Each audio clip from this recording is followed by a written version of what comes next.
Now, they're young, they're smart and they're tech-savvy, but could they be heading to Germany? Amid all the uncertainty about doing business and working in post-Brexit Britain, Berlin is over here trying to lure tech sector talent over there. 5 startups have already moved and 50 more are keen to follow. So how can Britain keep its position as the tech hub of Europe? Our economics correspondent Helia Ebrahimi has been finding out. Berlin calling to the London scene.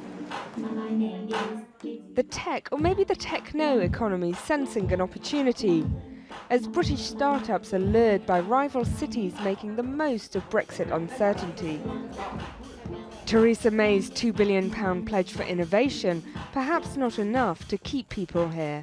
I think there's a battle between London and Berlin to be the tech hub #1.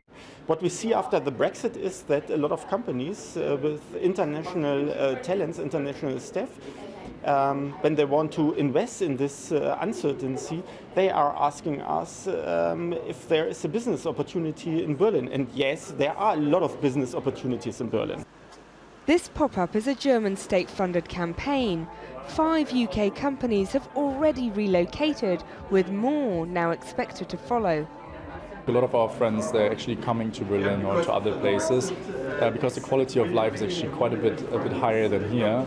And now that we don't know what's going to happen, especially if you're from the EU, you don't have a British passport. It just makes sense to explore other options. Berlin is at the center of Europe. Geographically, it makes a lot of sense. They have a lot of infrastructure. It's much cheaper to live in Berlin than it is in London. Entrepreneur Chloe McIntosh built her multi-million-pound design empire with Made.com in 2010. She says while Britain was the best place to launch a company 6 years ago, these days she'd have to think twice. If you think of the UK on the edge of Europe as a set of islands with very bad weather, if we don't make an extra effort to attract people to stay, and this is about the people already here, but the people also who potentially should be coming, then there is a risk that people will move. So there is a risk that you would reconsider putting your HQ in the UK? Absolutely. The risk is that I don't feel as welcome as I used to, and that sentiment will spread mostly for the people who are thinking of coming to the UK.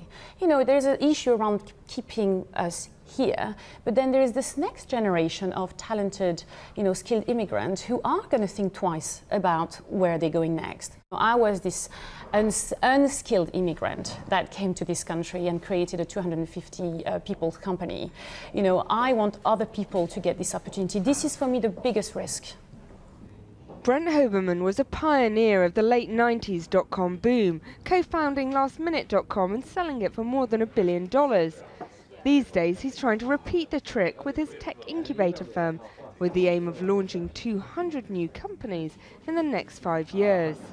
The warning to government is that the tech industry is a bellwether for the health of this country, and if we don't pay attention to its concerns and if we don't work hard to build the momentum here, we will lose that leadership mantle. And other countries are not asleep.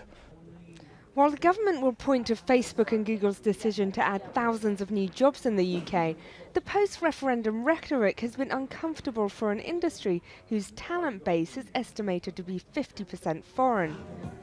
The Chancellor's autumn statement will need real substance, not just mood music, to keep Britain the innovation capital of Europe.